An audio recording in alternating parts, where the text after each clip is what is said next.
ஏய் ஜனனிமா, ஜனனி என்ன ஜனனி, என்கிட்ட கேட்டா நான் எடுத்து தர மாட்டேனா? எதுக்காக நீ ஸ்ட்ரெயின் பண்ணிக்கிற?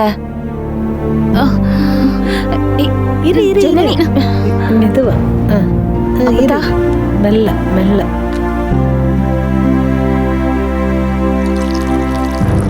ஜனனி, இந்தா ரேணு தண்ணி கூட.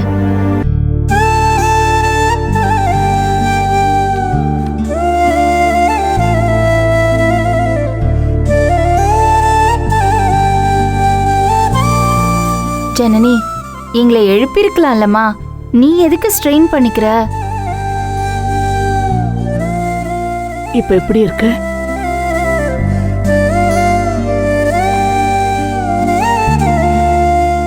பிபி குறைவா இருக்குன்னு சொல்லியிருக்காங்க. அப்பப்போ ஜூஸ் கொடுக்க சொல்லியிருக்காங்க. இப்போ நீ முழிச்சிட்டல்ல, ஜூஸ் போட்டு தரவா? ஆரஞ்சு இருக்கு. இல்லக்கா, இப்ப எதுவும் வேண்டாம், கொஞ்ச நேரம் போகட்டும். வேணும்னா நான் கேக்குறேனே. ஐய, வேணும் வேணாம்னெல்லாம் இருக்க முடியாது. அரை மணி நேரத்துக்கு ஒருக்கா ஜூஸ் போட்டு கொடுக்க சொல்லியிருக்காங்க. ஒரு 10 நிமிஷம் சென்று நான் ஜூஸ் போட்டு தரேன், குடிச்சிரு. அக்கா, வேணான்னு சொல்லக்கூடாதுடா, குடிச்சிரு. மெதுவா தலையை சாச்சுக்க.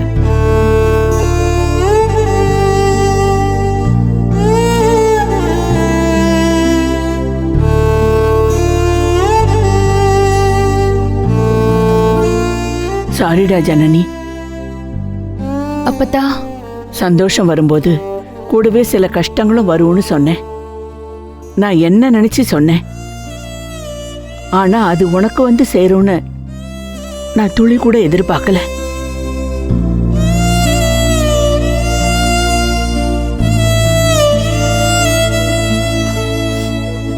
அப்பத்தா, கஷ்டம் வந்திருக்குன்னா கூடிய சீக்கிரம் நம்ம எல்லாருமே சந்தோஷப்படுற மாதிரி ஏதோ நடக்க போகுதுன்னு தானே அர்த்தம். ஆமாம்மா, சந்தோஷம் வரணும், சந்தோஷம் மட்டும்தான் வரணும். அதுக்காக நானும் சில ஏற்பாடுகள் பண்ண போறேன்.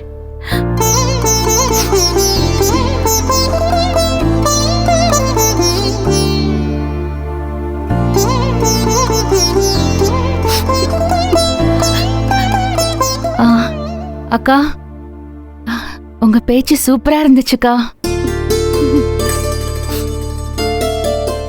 நீங்க பேசின ஒவ்வொரு வார்த்தைக்கும் 100 அர்த்தங்கள். ரொம்ப நல்லா இருந்துச்சுக்கா. தேங்க்ஸ். ஆமா ஈஸ்வரி, உன் பேச்சு பிரமாதம். பார்த்தேல்ல ஊரே எப்படி கை தட்டுச்சுன்னு. ஆனா கை தட்டினது ஊர் மட்டும்தான். உன் வீட்டு ஆம்பளைங்க அதை ஏத்துக்க தயாராவும் இல்ல.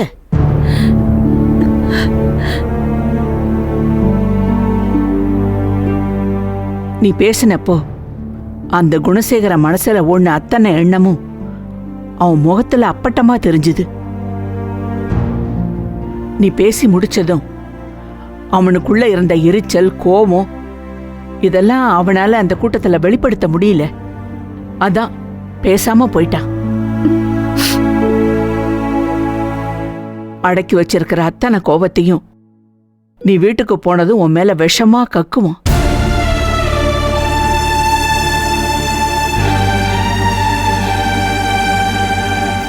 இதோ இந்த பொண்ணுக்கு விழுந்திருக்கிற அடியே அவளுக்கான அடியா நான் பார்க்கல.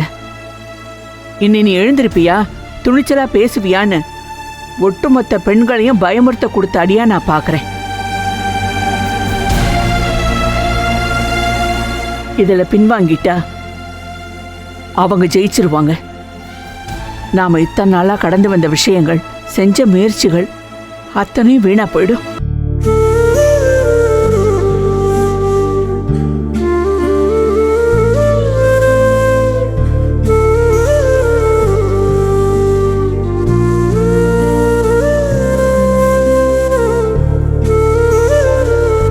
என்னம்மா 2 பேரும் யோசிக்கிறீங்க?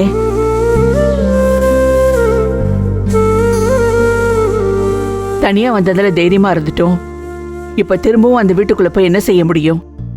புருஷன் காலில் விழுந்து மன்னிப்பு கேட்டுட்டா எல்லாம் சுமூகமா போயிடும். பாத்துக்கலாங்கிற எண்ணத்துல இருக்கீங்களா? இல்ல என்ன நினைக்கிறீங்க? அப்படி நாங்க நினைச்சா நம்ம ஜனனிக்கு பட்ட அடிக்கு அர்த்தம் இல்லாம போயிடும் அப்பத்தா. இன்னைக்கு வரைக்கும் இவ்வளோத்தையும் தாங்கிக்கிட்டு தோ ஜனனி எங்களுக்காக நிக்கிறா. அவளையும் உங்களையும் என்னைக்கும் நாங்க ஏமாத்திர மாட்டோம் அப்பத்தா. சத்தியமா அப்பத்தா ஏமாத்த மாட்டோம்.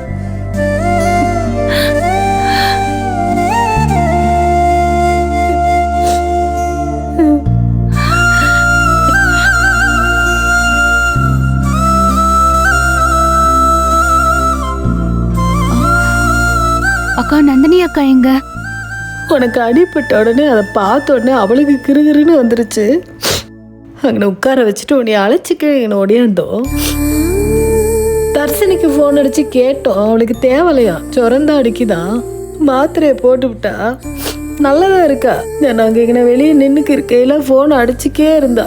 ஒன்றும் பிரச்சனை இல்லை, சுரந்தா அடிக்குதான். அம்மா ரேணுகா, நீ ஒன்று பண்ணு. நானும் ஈஸ்வரியும் எங்க ஜனனியோட இருக்கோம். வாசல்ல பெரியசாமி வீட்டு கார் நிக்குது. நீ அதுல ஏறி நீ நந்தினி பசங்கள்லாம் நேர மதுரைக்கு போயிடுங்க.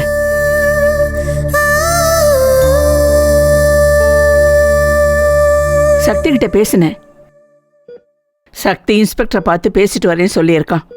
அவன் வந்ததும் ஈஸ்வரி, நானு, சக்தி, ஜனனி எல்லாரும் டாக்டர் வந்து ரிப்போர்ட்டை பார்த்து டிஸ்சார்ஜ் பண்ணதும் வரோம். எல்லாரும் ஒன்னா சேர்ந்து போறது சரியா வராது. நீங்க முன்னால போங்க. ஆனா ஒண்ணு, அவங்க எது பேசினாலும் நீங்க பதில் பேசாதீங்க.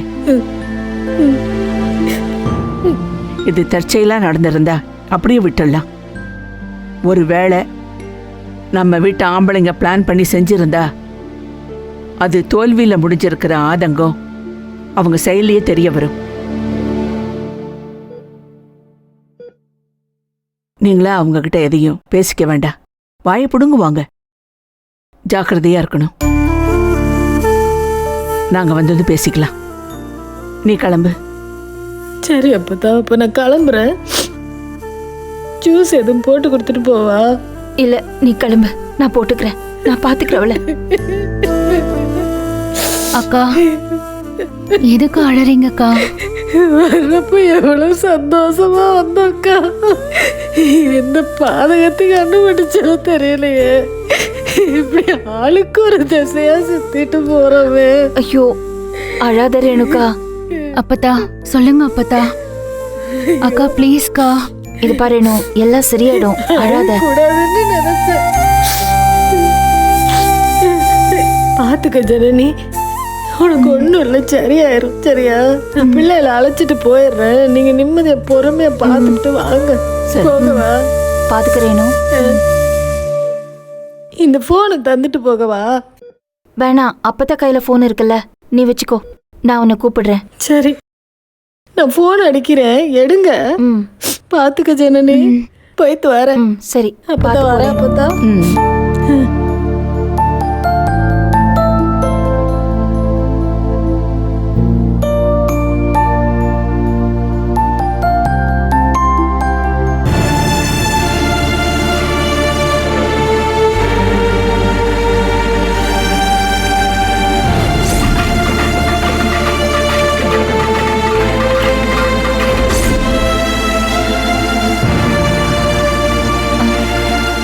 சக்தி வந்தாரா அக்கா?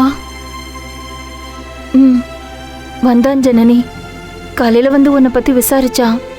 உனக்கு எல்லாம் சரியா இருக்குன்னு சொன்னதும் போலீஸ் ஸ்டேஷன் வரைக்கும் போயிருக்கான்.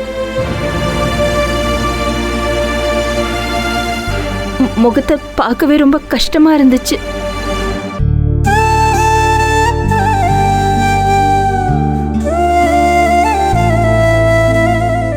சரியான நேரத்துல ஜனனி வந்தா. நான் தப்பிச்சேன். சக்தி வந்ததுனால நாங்க 2 பேருமே தப்பிச்சோம். கொஞ்ச நேரம் அங்க இல்லைன்ன உடனே அதை உணர்ந்த ஜனனி என்னை பார்க்கறதுக்கு ஓடி வந்தா. ஜனனி அங்க இல்லைன்ன உடனே சக்தி பின்னாடியே வந்திருக்கான். அதான் உண்மையான பாசம். ஒருத்தர் ஒருத்தர் புரிஞ்சுக்கிட்டோங்கிறதுக்கு இதான் உதாரணம். இதுதான் ஒரு நல்ல உறவுக்கு அடையாளம்.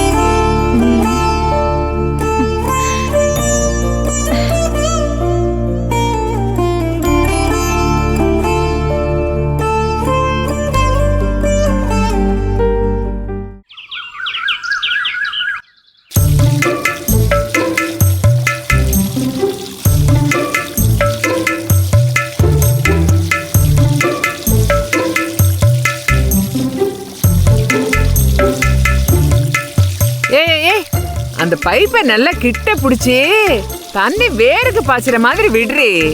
மா எனக்கு இதெல்லாம் தெரியாதுன்னு சொல்றல, புரியாது உனக்கு? இதெல்லாம் தெரியாது உனக்கு. தெரு தெருவா அலைஞ்சி காதலிக்க மட்டும் தெரியும். ஒத்த பொண்ணா இருக்கேன்னு அடிக்காம வளர்த்தேன் பாரு, அது ஏன் தப்பு தாண்டி. நல்ல புடி, ஒரு வேலையும் தெரியல. இந்த லட்சணத்துல உனக்கு கல்யாணம் பண்ணி கொடுத்தா ஒன்னும் சொல்ல மாட்டாங்க, என்னதான் காரி துப்புவாங்க.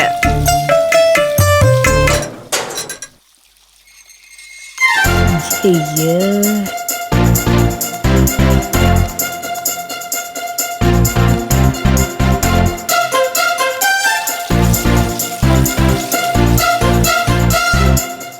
ராகு காலம் சேர்ல உட்காந்துருக்கு, கூட தேதுவும் நிக்குதே. ஓடிடுவோமா? எங்க போய்தான் ஆகணும். அது சரி, நீ கரிகாலனை தானே கட்ட போற. அவன் குடும்ப லட்சணம் எப்படி இருக்கோ என்னமோ, எப்ப பார்த்தாலும் இங்கதானே சுத்துறான் அவன். கரிகாலன் எல்லாம் கல்யாணம் பண்ணிக்க முடியாது என்னால. இது உங்க அண்ணன் கிட்ட போய் சொல்லு, நல்ல உத கிடைக்கும். கிட்ட மனுஷன் பேச முடியுமா? மனுஷன் பேச வேணாம், நீ பேசு போதும்.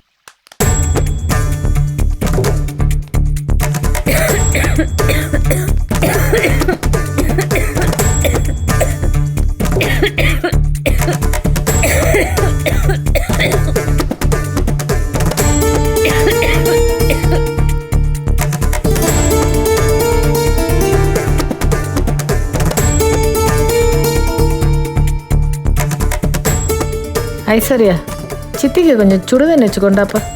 ஏய் நில்லுடி, எங்க கிடுகிடுன்னு ஓடுற?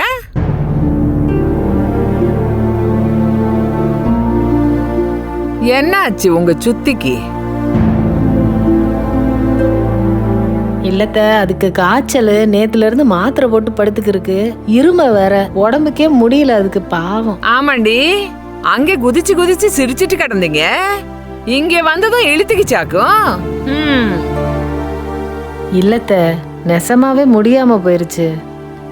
எந்த நொல்ல கொண்டு போட்டுச்சோ தெரியல, இப்படி ஆயிருச்சு. எது? நான் சொல்லலத்த, பேசிக்கு இருந்தாக, அதை சொன்னேன். பேசுவாங்க. நீங்க செஞ்சதுக்கெல்லாம் கண்ணு மட்டுமா படும்? வந்துட்டீங்கல்ல, இனி கை காலு எல்லாம் படும். அப்பதான் எங்க அம்மாவுக்கே உடம்பு முடியல, எதுக்கு அவங்கள திட்டுறீங்க? ஏய் நந்தூரிணி, நீ எல்லாம் பேசுற அளவுக்கு ஆயிப்போச்சாடி. ஏன் பேசுனா என்ன? உங்களுக்குலாம் அப்போதான் கரெக்ட். யாரு? ஆப்புவா? பெரிய பத்தாதான் அப்போ. அவங்க வர வரைக்கும் எதுவும் பேசாதீங்க. பெரியம்மா வாங்க உள்ள போவோம். போ இரு. என்னடி உள்ளார தேன் பாயுதோ? எல்லாம் உங்கிட்ட இருந்து வந்த வாய்தான். அத்தை, நானே பேசக்கூட முடியாம உட்கார்ந்துருக்கேன். அதான் அவளை வசமா பேச விட்டு வேடிக்கை பாக்குறேல்ல. அது உங்ககிட்ட வாரிசத்த, உங்ககிட்ட சீனி இருக்குமா இல்லையா? சீனியா? மா, நம்ம பரம்பரையா, அதான் இப்படி வாய் பேசுதான். அதான் சுருக்கமா ஜீன்ன்றாங்க. இந்த ஆதிர, நீ தண்ணிய செடிக்கு மட்டும் ஊத்தாயா, வம்ப வளர்க்காத. நான் யதார்த்தமா தான் சொன்னேன். ஆமா, நானும் என் பொண்ணுதான் வாயாடுறோம். நீங்க எல்லாம் சமாதான புறா. என் மகனுங்க வெளியே போயிருக்காக, வரட்டும், அப்ப தெரியும். ஆமா, எங்கடி அவ பெரியவ ஈஸ்வரி? ஜனனி கூட ஆஸ்பத்திரியில இருக்காக, வந்துருவாங்க. ஆம்புட்டு பாசமாக்கும். இருக்கட்டும் இருக்கட்டும்.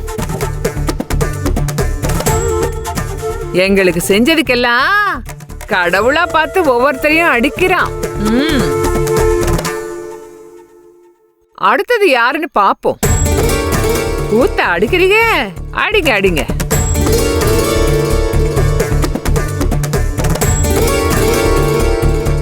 எங்கடி அவ ஈஸ்வரி மாவ தர்சினி? எங்களோட தான் வந்துச்சு. 4-5 நாள் டியூஷன் போகலையாம்ல, அதனால அங்கனே டியூஷன் டீச்சர் வீட்லயே இறங்கிக்கிட்டா. நோட்ஸ் ஏதோ வாங்கிக்கு வராலாமா. ஆமா, படிக்கிற பிள்ளைகள் எல்லாம் வச்சு கூத்தடிப்பீங்க. அப்புறம் வந்து டிவிஷன் படிக்க வைப்பீங்களா? டிவிஷன்.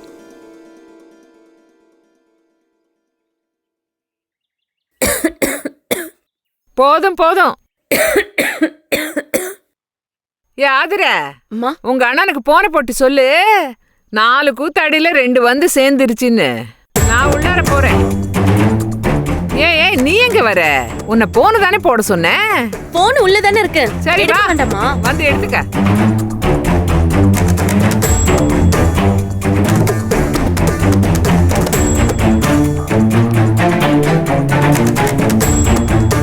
மறந்து விட நல்ல மாதிரியே பேசிடாது. இது விடமாட்டாங்க போல இருக்கே. என்னக்கா மொத்த கரகத்தையும் ஃபோன் போட்டு வர சொல்றாங்க போல இருக்கே. சரி விடு, தெரிஞ்சது தானே. அப்பத்தா சொல்லி தானே அனுப்பிச்சு, எதுவும் பேசிக்கிறாரு. நான் என்னத்தக்கா பேச போறேன். ஐயோ அம்மா படுத்துறேன். நான் உனக்கு சுடுதண்ணி வச்சு தரேன், வா. அம்மா உள்ள போய் ரெஸ்ட் எடுமா. ஆத்தாடி. சரிடி சரிடி. அப்பத்தா சொல்றதெல்லாம் கேட்காத. நான் போய் பெட் ரெடி பண்ணி வைக்கிறேன். சரிடி. சரி, நான் அழைச்சிக்கு வரேன். நீ போ. போடி, முறைக்காத. ஆத்தாடி, அவங்க அப்போன மாதிரியே முறைக்கிறாள. அம்மா நீ போய் அந்த வண்டியில இருந்து பேக் எடுத்துட்டு வாமா. சரிம்மா. நீ வா, நம்ம உள்ள போயிருவோம். எங்களாவது தெளிவா இருக்கே, அதை நினைச்சு சந்தோஷப்பட்டுக்கணும். சரி வா. ஆத்தாடி, காலெல்லாம் நடுங்குது. மெதுவா அப்படியே போ. இந்த மாதிரி செருப்பை எப்படி வீசி விட்டு போயிருக்காங்க.